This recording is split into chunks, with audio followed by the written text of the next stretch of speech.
नीरज जी, हाँ रुपये जी कहिए। नक्शा पर ज़मीन कैसे नापते हैं? देखिए हम लोग जो ज़मीन नापी करते हैं, देखिए फील्ड में ज़मीन कैसे नापी करते हैं आज हम इस वीडियो में बताएंगे कि आखिर में हम लोग ज़मीन कैसे नापते हैं।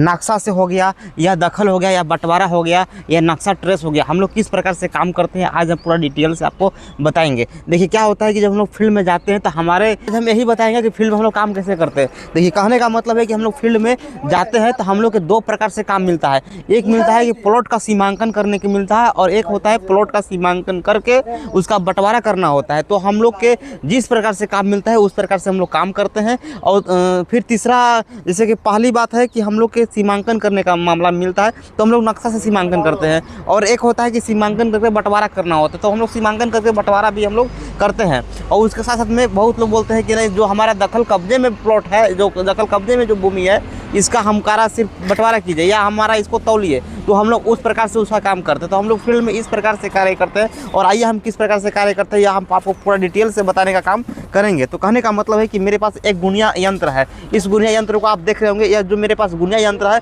यह मेरे पास जो गुनिया यंत्र है यह कड़ी गुनिया है, और कड़ी गुनिया है तो 25 बाई 50 गुनिया है। क्योंकि देखिए आपको हम बता देना चाहते हैं कि देखिए जो यंत्र होता है तो यंत्र भी कई प्रकार का होता है। एक होता है कड़ी गुनिया होता है, एक होता है फीट गुनिया होता है, एक होता है मीटर गुनिया होता है।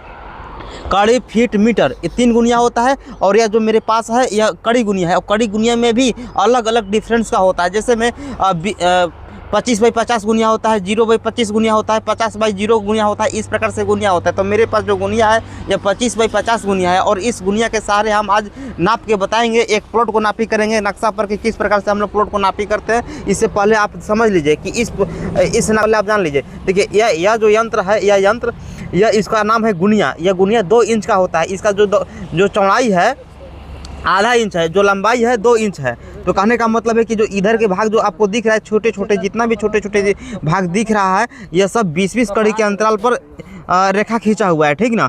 और 20-20 कड़ी के अंतराल पर है, और 100 कड़ी पर एक बड़ा रेखा खींचा हुआ है। ऐसा इसलिए रहता है ताकि गिनने में आसानी हो, इसलिए रहता है। तो यह 10 जरीब तक किया जाता है, 10 जरीब तक। और देखिए, और इधर के भाग, जो इधर के भाग है, इधर के भाग हर छोटे छोटे रेखा 10-10 कड़ी के अंतराल पर एक एक रेखा खींचा हुआ है, जो कि 50 कड़ी पर एक बड़ा रेखा खींचा हुआ है और 100 कड़ी पर उससे बड़ा रेखा खींचा हुआ है। ऐसा इसलिए है ताकि गिनने में आसानी हो। तो अभी हम आपको बताएंगे कि प्लॉट पर नाप के बताएंगे कि किस प्लॉट का कितना चौड़ाई है। तो अभी देखिए ये प्लॉट को नापी करेंगे, प्लॉट नंबर 27 को नापी करेंगे कि प्लॉट नंबर 27 का जो चौड़ाई है, जो प्लॉट नंबर 27 या प्लॉट नंबर 28 का जो चौड़ाई है, ये नक्शा पर हम लोग इस प्रकार से काम करते हैं। यहाँ देखिएगा हम लोग क्या करते हैं, पहले इसको हम लोग इस प्रकार से रखते हैं ताकि वह दोनों लाइनों के बीच में रहे, और उसमें फिर हम लोग गिनते हैं कितना लाइन उसमें क्रॉस कर रहा है, मतलब कितना लाइन पर कट रहा है। तो यह देखिए, यह जो कट रहा है यह 15 कड़ी पर कट रहा है, यानी कि 1 जरीब 15 कड़ी, यानी कि जो प्लॉट नंबर 27 की जो चौड़ाई है वह 1 जरीब 15 कड़ी है। इस प्रकार से नक्शा पर नापी किया जाता है गुनिया के सहारे। तो हम आपको बता दिए कि गुनिया के सहारे ज़मीन पर कैसे नापा जाता है, नक्शा के सहारे। तो अगर यहाँ 1 जरीब 15 कड़ी है तो नक्शा पर जब 1 जरीब 15 कड़ी है तो प्लॉट पर भी 1 जरीब 15 कड़ी होगा। लेकिन आपको इससे पहले आपको समझना होगा कि जो नक्शा है, यह नक्शा किस पैमाना पर बना हुआ है। अगर 16 इंच बराबर 1 मील के पैमाना पर बना हुआ है तो आप जितना बता रहा है दूरी उतना ही चलना है। अगर 32 इंच के पैमाना पर बना हुआ है तो अगर जितना नक्शा पर बता रहा है उसका आधा चलना है। यानी कि अगर आप 100 कड़ी दिखा रहा है नक्शा पर और 32 इंच बराबर 1 मील का पैमाना है तो उस पर क्या करना होगा कि उसका आधा चलना होगा। अगर आपको यहाँ 64 इंच बराबर 1 मील का पैमाना अगर लिखा हुआ होगा तो अगर 100 कड़ी अगर चौड़ाई है नक्शा पर तो आपको 25 कड़ी चलना है। तो आप नापने से पहले पैमाना के बारे में समझ लीजिए कि आखिर पैमाना क्या होता है।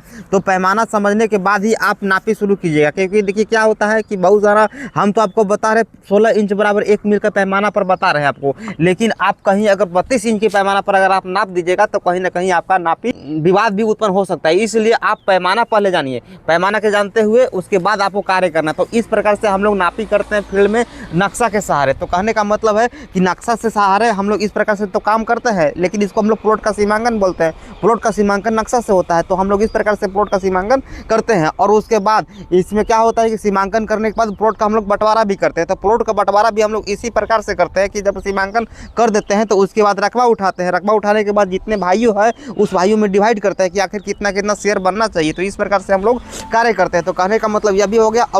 एक और काम मिलता है, जैसे कि वह होता है नक्शा ट्रेस। तो नक्शा ट्रेस जैसे कि किसी भी व्यक्ति, कोई भी व्यक्ति अगर जब ज़मीन खरीदते हैं या बेचते हैं तो उस क्रम में क्या होता है कि एक नक्शा ट्रेस कराया जाता है। क्योंकि प्रपोजल यानी कि जिस ज़मीन को आप बेच रहे हैं उस ज़मीन को एक प्रपोजल की तरफ से यानी कि प्रस्ताव रखना होगा कि किस प्लॉट में कहाँ बेच रहे हो, उसको दिखाना होता है। तो वह बटर पेपर पर बनता है, तो वह ट्रेस नक्शा उसको बोला जाता है। तो इसलिए ऐसा भी काम मिलता है अमीन के अंतर्गत। तो वह भी काम आपको हम बताएंगे किस प्रकार से हम लोग कार्य करते हैं। अभी तो हम सिर्फ आपको ऐसे ही बता रहे हैं। और दूसरी बात, एक और बात है कि जैसे कि क्या होता है कि बहुत लोग अपना सिर्फ दखल नापी कराते हैं, कट्ठा, बीघा, धुर, एकड़, हेक्टेयर में किस प्रकार से कार्य होता है वह भी हम बताएंगे। अगर किसी भाई को अगर सीखना होगा या इसके बारे में जानना होगा तो आप लोग हमारा सेंटर पर आप आ सकते हैं।